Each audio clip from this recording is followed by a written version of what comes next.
कैसे हैं आप लोग। अब हम लोग यहाँ पे नई चीज़ पढ़ने जा रहे हैं जिसका नाम है ट्रिग्नोमेट्री आइडेंटिटी रेशियो के अंडर में चैप्टर्स आता है। ठीक है, यहाँ पे जो भी कुछ हम लोग स्टडी करेंगे ये सब चीज़ें अगर आप 10th में मैथ्स अगर अच्छे से पढ़े होंगे ट्रिग्नोमेट्री टॉपिक्स, तो ये चीज़ आपको बहुत और आसानी समझ में आने वाला है। बट फिर भी आपको कुछ भी नहीं आता है, मैं ऐसा ही बताऊंगा जिससे कि कुछ भी नहीं आता है उसे भी सब कुछ यहाँ पे आ जाएगा चैप्टर फिनिश होते होते। ठीक है, तो आप आराम से इस चीज़ को समझो और देखते हैं क्या क्या इसमें क्या करना होता है। ठीक है, ओके। तो यहाँ पे लिखा है sine theta, cos theta, tan theta, cosec theta, sec theta and cot theta. तो ये हमारे जो 6 नंबर्स आपको दिख रहे हैं एक नए स्पेलिंग के तौर पे, इन्हीं को हम लोग बोलते हैं ट्रिग्नोमेट्री रेशियोज। क्या बोलते हैं? Trigonometry ratios. अब बात आता है ट्रिग्नोमेट्री तो समझ में आता है, इसमें रेशियो क्यों बोलते हैं? क्या समझ बोल रहा हूँ यहाँ पे? ट्रिग्नोमेट्री तो समझ में आता है कि ठीक है sine cos tan sec cosec something तो ट्रिग्नोमेट्री के सवाल है, मानते हैं, लेकिन इनके नाम को हम लोग रेशियो भी बोलते हैं ना, ट्रिग्नोमेट्री रेशियो भी बोला जाता है। तो ये ऐसा क्यों बोला जाता है तो वो मैं यहाँ पे आपको बताने जा रहा हूँ। तो देखो यार, साइन थीटा जो फॉर्मूला होता है वो होता है P/H। ठीक है, P/H। P का मतलब यहाँ होगा परपेंडिकुलर, H का मतलब होगा हाइपोटेनस। ठीक है, टेनियस भी बोलते हैं लोग, हाइपोटेनियस या हाइपोटेनस कह सकते हो। Okay, sine theta is equal to P/H perpendicular upon hypotenuse. तो अब मैं बोलने जा रहा हूँ कि क्या कारण है कि इनको ट्रिग्नोमेट्री रेशियो बोला जाता है। ये बताओ, क्या जो इसका रिजल्ट है ये दो चीज़ को डिवाइड करके बनाया गया है? भाई डिवाइड करके बनाया गया है। कुछ लोग इसको मैथमेटिकली कैसे लिखते हैं? P/H। ये तो बोलता है जैसे 2/3 लिखा है तो उसको रेशियो फॉर्म में क्या लिखते हैं? 2/3। तो ये क्योंकि डिवाइड फॉर्म में लिखा है तो इसी को हम लोग रेशियोज बोलते हैं, तो इसलिए नाम पड़ गया कि ट्रिग्नोमेट्री रेशियो। ठीक है, क्योंकि चैप्टर क्या नाम है? Trigonometry identity and its ratio. Okay, तो आइडेंटिटी तो पढ़ लिया गया, 3 फॉर्मूलाज था, साइंस को theta plus cos equal to 1, उससे रिलेटेड 2 और बनाया गया था नए नए। ठीक है, तो अब पढ़ रहे हैं हम लोग रेशियोज के बारे में। तो ये सिर्फ मैं बता रहा था कि रेशियो नाम क्यों पड़ा। ठीक है, आपको इसको इग्नोर कर देना है। ठीक है, अब हम बात करें फाइनली, तो आपको इसको रटना है, कोई जादू नहीं है, कोई मैजिक नहीं है, आपको इसको रटना है। बाद में थोड़ा सा ट्रिक बता दूंगा, उस ट्रिक से आपको अच्छे से याद होगा। आई होप कुछ लोग के माइंड में चल रहा हो हाँ ये तो ट्रिक हम जानते हैं, हालांकि अभी मैंने डिस्कशन नहीं किया है, अभी करूंगा तो आपको याद आ जाएगा। ठीक है, कॉस थीटा का फॉर्मूला होता है B/H। ठीक है, B/H, जिसका B का मतलब होगा base upon hypotenuse. Tan theta होगा परपेंडिकुलर अपॉन बेस। तो यहाँ पे देख सकते हो यार, हम लोगों ने 3 नए नए नाम बनाए, एक P/H and last things B। P/H and B, 3 spelling आपको यहाँ दिख रहे हैं। तीनों स्पेलिंग का नाम मैं यहाँ बोल दूँ। First is perpendicular, H is hypotenuse, B is base. इधर मैंने अभी नहीं लिखा है, ठीक है, अभी लिख देता हूँ। क्यों नहीं लिखा उसके पीछे एक रीजन है। तो P का क्या मतलब है? परपेंडिकुलर। अच्छा, जिसको ये 3 मालूम है वो लिख ले, जब मैं लिखूंगा तो मिला लेना, देखना अपना सही है गलत है।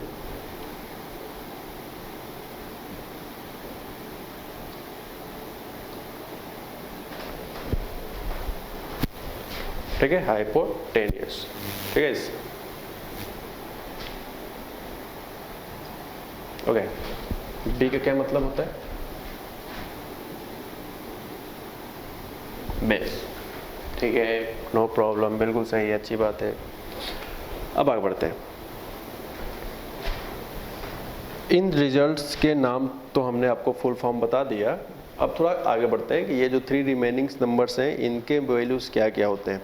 तो ये इसलिए नहीं लिखा था क्योंकि अभी समय आ गया है इस बात को समझने का, अच्छे समझना यार प्लीज। ओके, याद करो यार, फॉर्मूला था कोसेक थीटा, याद है? हॉट फॉर्मूला लिखवाया था, cosec theta is equal to क्या लिखवाया था? 1/sin theta, 1/sin theta. ठीक है, तो 1/sin थीटा, और sin थीटा क्या अपने को याद है? P/H। यहाँ पे रख दो P/H, तो क्या H ऊपर चला जाएगा, कितना हो जाएगा? H/P। तो आप देख सकते हो यार, यहाँ से एक रिजल्ट बन रहा है कि कोसेक थीटा की वैल्यू जो होता है वो H/P होता है। यानी कि हम लोगों ने एक चीज़ सीखने को मिला कि साइन थीटा का रेसिप्रोकल होता है कोसेक थीटा, वो तो हम लोग हॉट फॉर्मूला से भी जानते हैं। उल्टा भी कह सकते हैं कि कोसेक थीटा का रेसिप्रोकल होता है साइन थीटा। तो अगर ये sine theta P upon H है तो cosec theta H upon P होगा। यानी कि मैंने सबका रेसिप्रोकल सबके सामने लिखा है, ठीक। तो कॉस थीटा का बी अपॉन तो सेक थीटा हो जाएगा एच अपॉन बी, ठीक है। टेन थीटा है पी अपॉन बी, हो जाएगा बी अपॉन पी। कैसे कैसे बनना होगा ये सब कुछ याद आया? ये सारे बनने के लिए मैंने हॉट फॉर्मूले का यूज़ किया होगा, ठीक है। ओके, तो इसलिए आपके रिजल्ट्स याद होंगे, काफ़ी बेटर ऑप्शन है आपके याद करने के। अब मैं यहाँ पे आपको ट्रिक बताता हूँ कैसे याद किया जाए। यहाँ ही डाल सकते हो हाउ टू लर्न, ठीक है, हाउ टू लर्न, कैसे याद करें, ठीक है। देखो भाई, आप एक पढ़े होगे बचपन में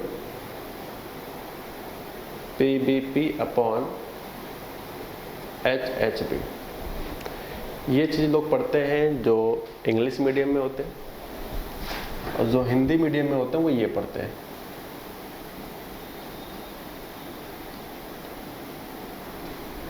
ठीक है, ये पढ़ते हैं इंग्लिश मीडियम वाले और ये स्टडी करते हैं कौन वाले?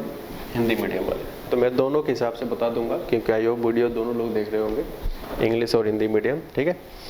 P B P H H B full form होता है P for Pakistan, B for भूखा, पाकिस्तान भूखा प्यासा, ठीक है, पाकिस्तान भूखा प्यासा। पी फॉर लास्ट में प्यासा कहलाएगा, ऐसा नहीं हर जगह पाकिस्तान, पाकिस्तान भूखा पाकिस्तान, ये क्या बात हुई? तो ऐसा नहीं कि पी का मतलब मैं सिर्फ यहाँ पे पाकिस्तान बोल रहा हूँ, नहीं, पाकिस्तान भूखा प्यासा, हिंदुस्तान हरा भरा। अब जैसे यहाँ पे बी से भूखा था लेकिन यहाँ पे भरा बोल दिया, ठीक है। तो ऐसा नहीं कि स्पेलिंग सेम है तो सेम आपको प्रोनाउंसिएशन करना है, ठीक। यानी पाकिस्तान भूखा प्यासा, हिंदुस्तान हरा भरा। ये मैजिक तो याद कर लिया भाई, ये तो बड़ा आसान था कि P B P upon H H B. अब इसका हमारे लर्निंग से क्या रिलेशन है तो वो बताते हैं आपको।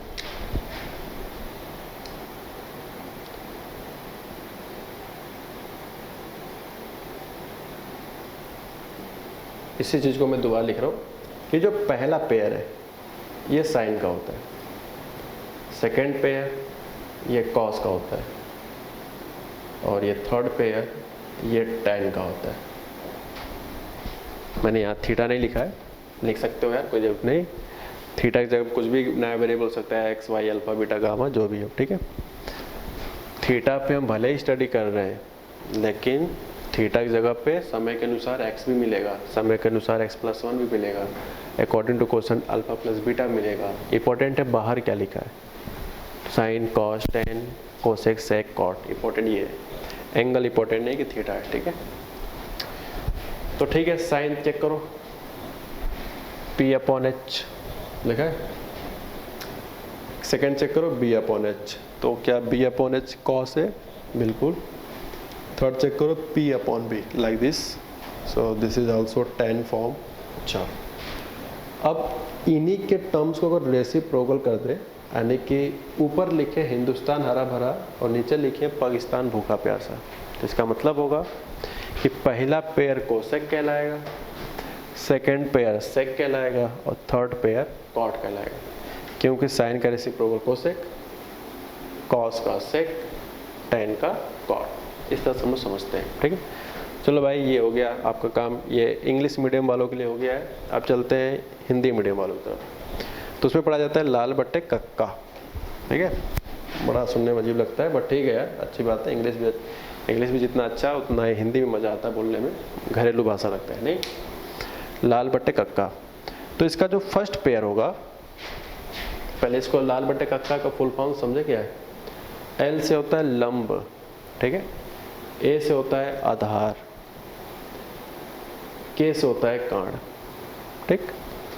तो लंब आधार लंब कण कण आधार पढ़ाएंगे लाल बट्टे कक्का, ठीक। तो सेम प्रोसेस है लर्निंग का, जो चीज़ मैंने आपको यहाँ अभी समझाया था सेम तरीका है। क्या चीज़? लाल बट्टे कक्का।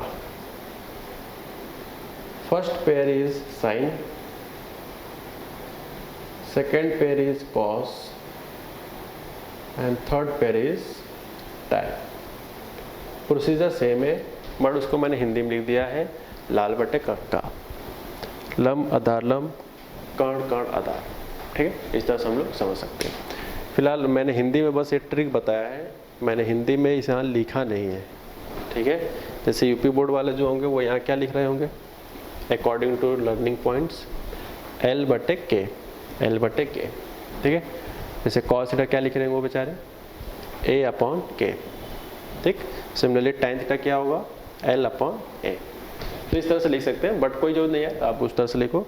थोड़ा ठीक है, अब यूपी बोर्ड है, आप 12th तक रहोगे ना, उसके आगे तो आप जो ग्रेजुएशन करोगे तो उसमें इंग्लिश ही आने वाला है, तो इसलिए हम लोग ज़्यादा प्रायोरिटी इंग्लिश को ही दे रहे हैं। ठीक है, अब हमारे देश का कल्चर ही हो गया इंग्लिश फॉर्मेट में अप्रॉक्स, वेस्टर्न कल्चर की तरफ हम लोग चल रहे हैं धीरे धीरे। ठीक है, तो ये सारे फॉर्मूले हम लोगों ने कंप्लीट कर लिया है। ओके, तो मैं सिर्फ लर्निंग पॉइंट्स को मिटाऊंगा और उस जगह पे कुछ नई बातें और इंट्रोड्यूस करता हूँ जो इनको देखकर वहाँ पे मैं बताने वाला हूँ। वो ट्रिक बताया हूँ बस आपको याद करने का। आई होप ये सबको याद भी होगा वैसे भी। ठीक है, तो थ्योरी देखते हैं क्या है। थ्योरी ये है कि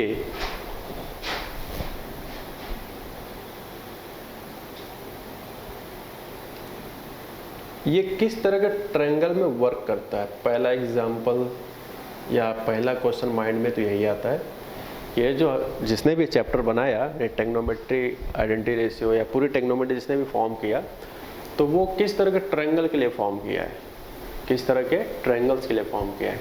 तो बेसिकली देखा जाए तो वो ट्रायंगल सिर्फ और सिर्फ दुनिया के एक ट्रायंगल नाम होने चाहिए जिसका नाम है 90 डिग्री। ये सारे फॉर्मूले वर्क करते हैं डायरेक्टली सिर्फ और सिर्फ 90 डिग्री के केस में। ठीक है, इस 90 डिग्री के केस में।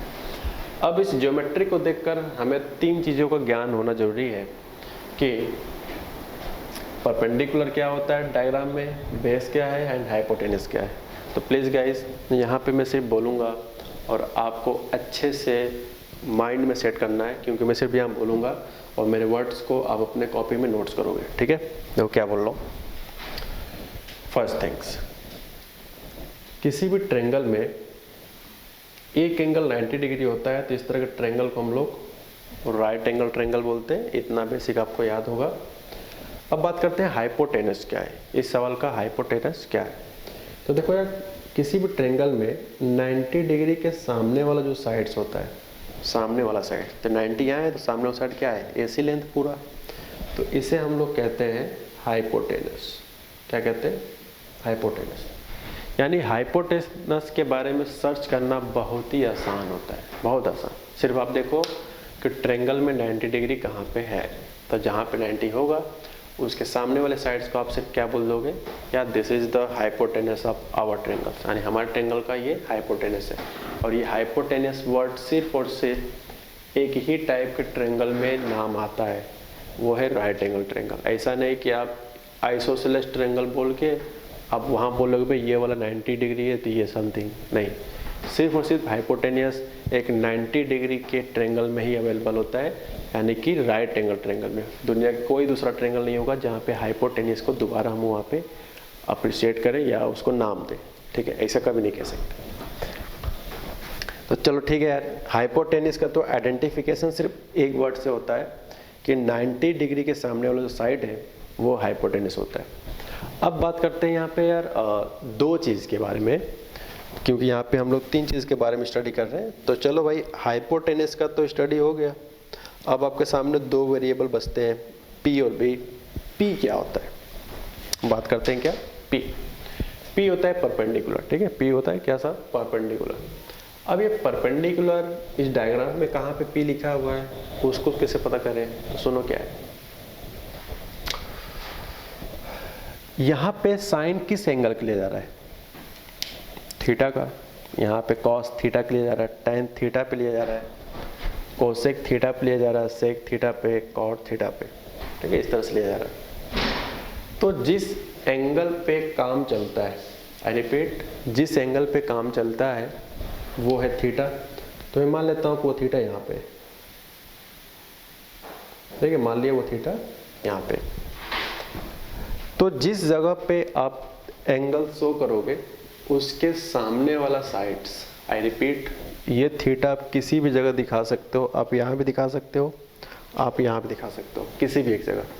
तो लेकिन जहाँ पे दिखाओगे कहीं भी, फॉर एग्जांपल मैंने यहाँ दिखाया, तो जहाँ पे दिखाएंगे उस थीटा के सामने वाला जो साइड्स होगा उसे परपेंडिकुलर कहते हैं। तो जैसे मैंने थीटा यहाँ दिखाया तो सामने वाला साइड का नाम है ए बी, तो ये डिस्टेंस कहलाएगा आपका परपेंडिकुलर।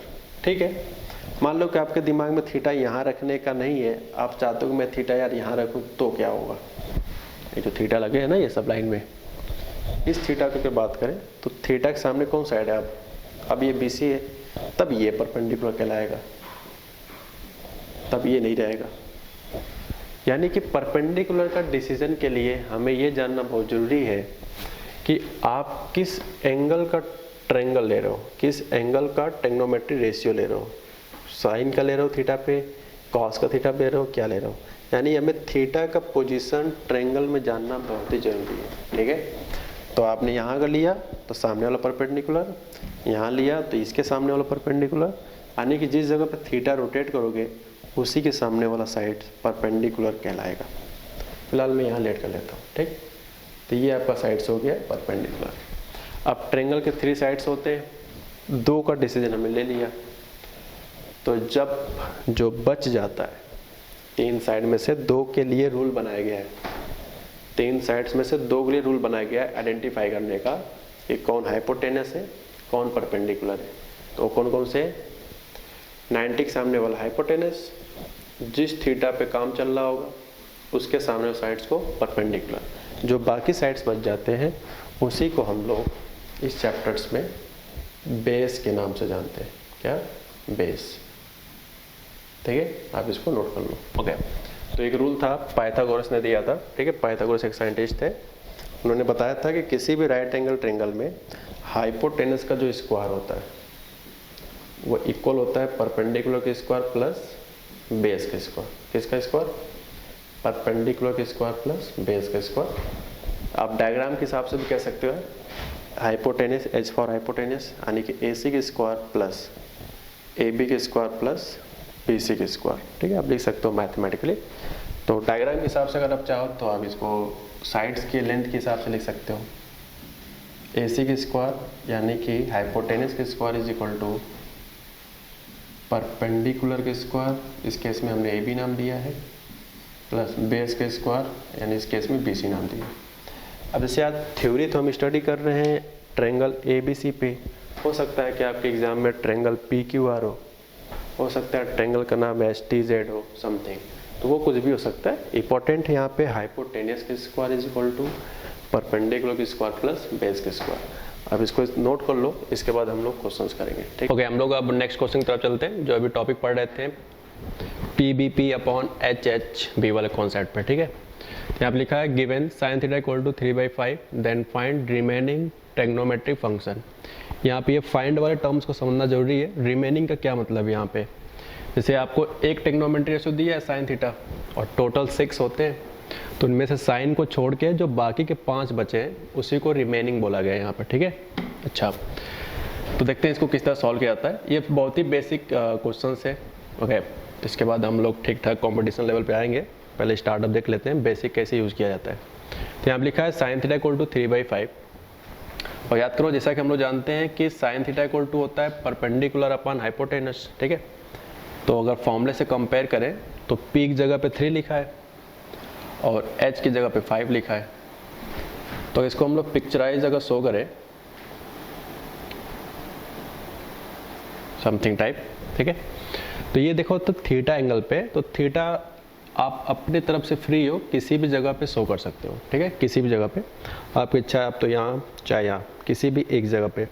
बट ये डिसीजन लेने से पहले आपको ये सोचना चाहिए कि अगर थीटा मैंने यहाँ लिया तो परपेंडिकुलर वाला साइड्स कौन सा होगा, तो वो मैंने बता दिया, उसका जो सामने वाला साइड्स होता है वही परपेंडिकुलर कहलाता है।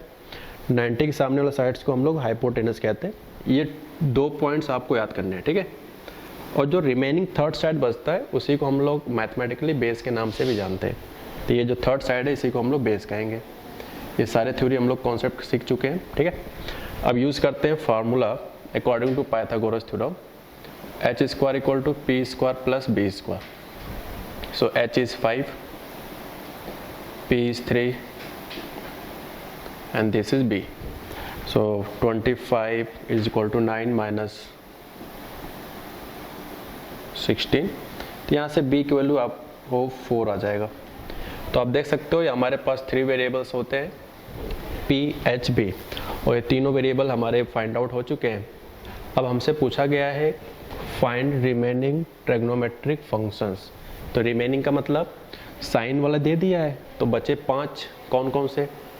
Cos, tan, sec, cosec and last things cot, ठीक है, ओके।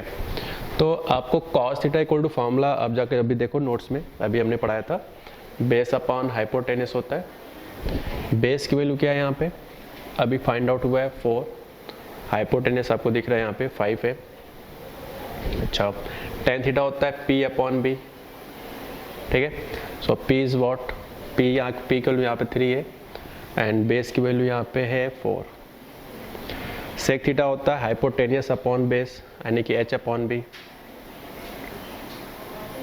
ठीक है, h अपॉन बी। तो h की वैल्यू यहाँ पे है 5 एंड b की वैल्यू है 4। कोसेक थीटा होता है साइन थीटा का रेसिप्रोकल, तो साइन थीटा क्या है यहाँ पे? 3/5 यानी कि p अपॉन h। तो इसके हिसाब से क्या हो जाएगा? h upon p। तो I think 5 upon h is 5 and p की वैल्यू है 3। और कॉट थीटा की वैल्यू है यहाँ पे टेन थीटा का रेसिप्रोकल, तो टेन थीटा 3/4, तो कॉट थीटा होगा 3/4। लेकिन अगर आप फॉर्मुलेस करना चाहते हो तो फॉर्मूले याद होने चाहिए, base upon perpendicular b upon p, ठीक है। बेस की वैल्यू आपको यहाँ दिख रहा है 4 अपॉन p की वैल्यू 3। तो ये जितने भी 5 रिजल्ट्स आपको देख रहे हैं, यही हमारे कहलाएंगे रिमेनिंग ट्रिग्नोमेट्रिक फंक्शंस के फाइनल आंसर, ठीक है। अब इसे यार जैसे मैंने यहाँ पे आपसे पूछा है कि रिमेनिंग, अच्छा जरूरी थोड़ी रिमेनिंग आपको हर क्वेश्चन में बोलेगा, हो सकता है कि उसे रिमेनिंग मतलब सारे रेशियो से ना मतलब होकर कोई 2-3 रिजल्ट्स भी आपसे पूछ सकता है। जैसे सिर्फ केवल पूछता कि साइन थीटा इक्वल टू 3/5 और आपसे सिर्फ फाइंड करने बोलता है कि भाई टेन थीटा बताओ, तो सिर्फ हम ये वाला आंसर बताते हैं, ठीक है। ये पूछता है कि सेक थीटा की बताओ, सिर्फ सेक थीटा पूछते हैं, ठीक है, ओके। तो इस तरह से बहुत ही बेसिक एग्जांपल्स है तब, ठीक है।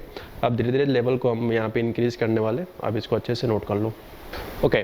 तो अभी नेक्स्ट क्वेश्चन है, given ten theta equal to 3/4 find.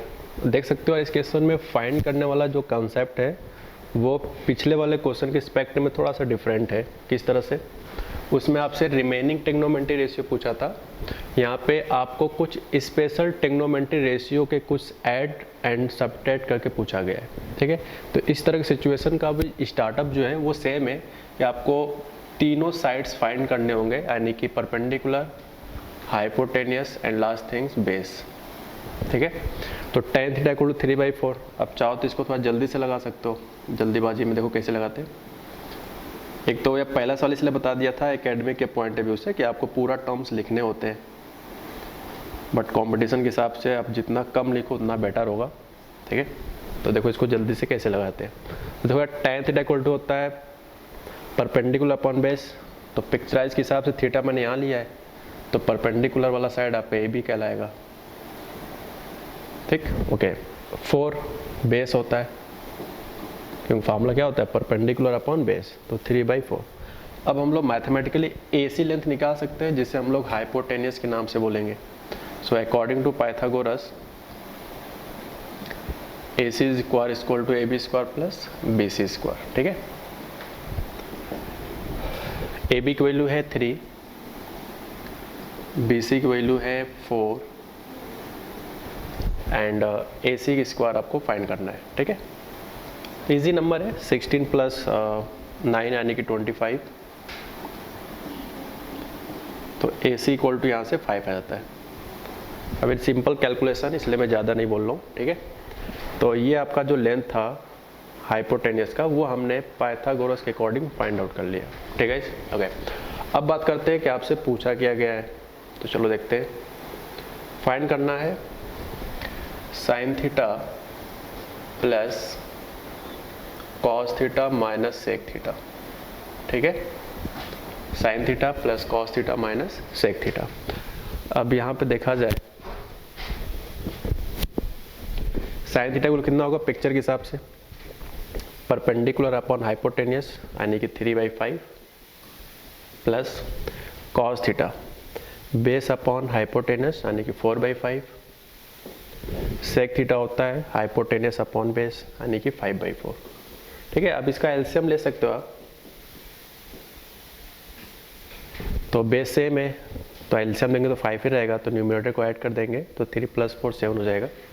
और अगर इन दोनों का एलसीएम लो तो 20 एंड 5 4 जा 20, 4 7 जा 28 and 25। So overall final answer is 3/20, ठीक है। तो इस तरह से भी क्वेश्चन इसमें क्रिएट किए जाते हैं कि कुछ इन्फॉर्मेशन दे के पूछने का जो तरीका है वो आपको कई अलग अलग डिफरेंट टेक्नोमेट्री के एडिशन सब्ट्रैक्शन से भी क्वेश्चन बनाए जा सकते हैं। इनफैक्ट मल्टीप्लाई का भी सिंबल होता है, तो आपका ये प्रोसेस सेम होता है, ठीक है। इसको नोट कर लो, नेक्स्ट क्वेश्चन करते हैं। ओके, नेक्स्ट क्वेश्चन देखते हैं क्या है। tan थीटा इक्वल टू लिखा है 2/3, then find the value of 3 sin theta, ये थीटा लिखा है, माइनस 5 cos थीटा, 3 sin थीटा प्लस 5 cos थीटा। तो इसमें मोस्ट ऑफ द स्टूडेंट कैसे सॉल्व करते हैं थोड़ा उस पर भी डिस्कशन कर लेते हैं, फिर बाद में इसको ट्रिक पार्ट से हम लोग समझेंगे। तो देखो यार, आप कुछ लोग क्या करते हैं, tan थीटा इक्वल 2/3, तो वही ये ट्रायंगल बनाते हैं, ठीक है।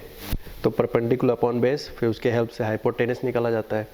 फिर जब ट्रायंगोनोमेट्री से सारे रिलेटेड ट्रायंगल के साइड्स पता हो जाते हैं, तब वहाँ से हम लोग साइन थीटा की वैल्यू यहाँ सब्स्टिट्यूट करते हैं, कॉस थीटा यहाँ, साइन थीटा कॉस थीटा यहाँ, ठीक है। लेकिन अगर आप इन सारे चीज़ों से बचना चाहते हो कि मैं यार पाइथागोरस थ्योरम का यूज़ ही ना करूँ, देखो यार पाइथागोरस थ्योरम यूज़ करने से भी आंसर आ जाएगा, ऐसी बात नहीं है, ठीक है। तो आपके पास यहाँ पे एक प्लान होना चाहिए क्वेश्चंस के फाइंड करने के बाद, और यही सब चीज़ें सीखकर आपके माइंड डेवलप होंगे। ऐसा नहीं कि हर क्वेश्चंस में एक ही तरीके से सॉल्व किए जा रहे हो। मैं लास्ट टाइम बोल देता हूँ क्या बोलना चाह रहा था। tan थीटा की हेल्प से पिछले मेथड को जिस तरह से मैंने ट्राई किया था उस तरह से सॉल्व करके आप पूरे ट्रिग्नोमेट्री रेशियोज फाइंड कर लेना, वहाँ से साइन निकाल लेना, कॉस यहाँ सब्स्टिट्यूट करने के बाद आपके फाइनल आंसर आ जाएंगे, ठीक है। बट इन केस इस क्वेश्चन में बाई चांस इस तरह का बिहेवियर है कि मुझे उस टर्म्स पे जाने की कोई ज़रूरत नहीं है। क्या मतलब है, सुनो। इस नंबर में जो कि फाइंड करना अपने को, कॉस थीटा से अगर डिवाइड किया जाए, किसे, कॉस थीटा से, तो यार डिवाइड करूँगा सब में करूँगा ना,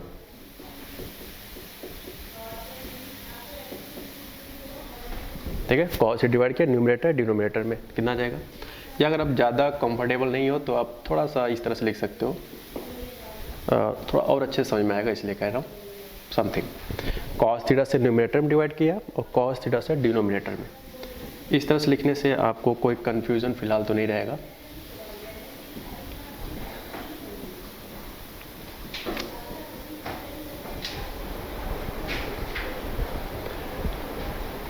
ओके, अब इस cos थीटा से अगर हम दोनों में सेपरेट करें तो first things what, 3 sin theta divided by cos theta minus 5 cos theta divided by cos theta, यहाँ बन जाएगा 3 sin theta divided by cos theta plus 5 cos theta divided by cos theta, ठीक है। अब देख सकते हो यार इस चीज़ में कुछ टर्म्स कैंसिल हो रहे हैं, कॉस खत्म, इस cos थीटा से ये cos थीटा खत्म, ठीक है। तो साइन बटे cos आपका कन्वर्ट होकर tan में हो जाएगा, तो मैं इसको मिटा देता हूँ क्योंकि जरूरत नहीं है अब इसका। ओके, थोड़ा सा स्पेस यहाँ में लिख लेता हूँ।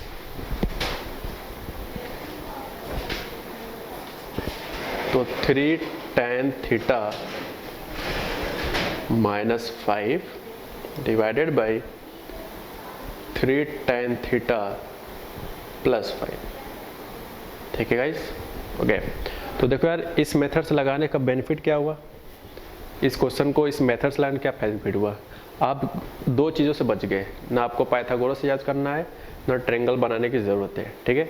अब ये इस तरह सोचा ही क्यों गया, उसका रीज़न है। अब देखो हमारा जो डाटा दिया है ना वो tan थीटा का दिया है, डाटा जो दिया है tan थीटा दिया है। तो क्या हम लोग बिना किसी पाइथागोरस थ्योरम के ये डाटा एग्जैक्टली फाइंड वाले में अपीयर करा लिए? तो अगर अपीयर हो गया यार एग्जैक्टली, तो इसलिए मैंने उस क्वेश्चंस को उस फॉर्मेट से नहीं किया था। ठीक, तो हो जाएगा आपका 3 से 3 कैंसिल, ये 3 से ये 3, तो 2 - 5 2 + 5, सो I hope finally answer is -3/7। ठीक है, तो ठीक है, ये क्वेश्चन का फिलहाल आंसर आ चुका है। अब मैं इसको फाइनल बताने जा रहा हूँ कि आप किस तरह से अटेम्प्ट करते हैं। 2 मेथड है इस क्वेश्चन करने का। पहला मेथड तो वो यार किसी भी टाइप क्वेश्चन होता है आप उसको हमेशा अटेम्प्ट कर सकते हो ऑलवेज। कौन सा मेथड? जो शुरुआत के 2 क्वेश्चंस को लगाने का मैंने तरीका यूज़ किया था पाइथागोरस का यूज़ करके। ठीक है, h² = p² + b² के कॉन्सेप्ट से। लेकिन कुछ क्वेश्चन ऐसे होते हैं जिसमें डाटा जो गिवन होता है एक्चुअली वही चीज़ में भी शायद क्वेश्चंस में अपीयर हो जाए, शायद, आई डोंट नो, 100% होगा ही होगा। लेकिन ये बाई चांस मैंने इस तरह से अपीयर करा लिया। लेकिन अगर आप नहीं सोच पाते हो कि डिवाइड किससे करें, जैसे मैंने कॉस से डिवाइड किया है, तो सबसे बेस्ट पार्ट होगा कि आप पाइथागोरसी मेथड्स का यूज़ करो, उससे भी हमारा फाइनल आंसर सेम आएगा। न विश्वास हो तो आप इस क्वेश्चन का आंसर लिखने बाद आप अपने कॉपी में tan थीटा की हेल्प से पाइथागोरस थ्योरम से साइन और कॉस निकाल लो और यहाँ रख कर सब्स्टिट्यूट सॉल्व करोगे तो आंसर उसका भी -3/7 ही आएगा। ठीक है, so please go ahead and check your answer finally. Okay, so -3/7 actually.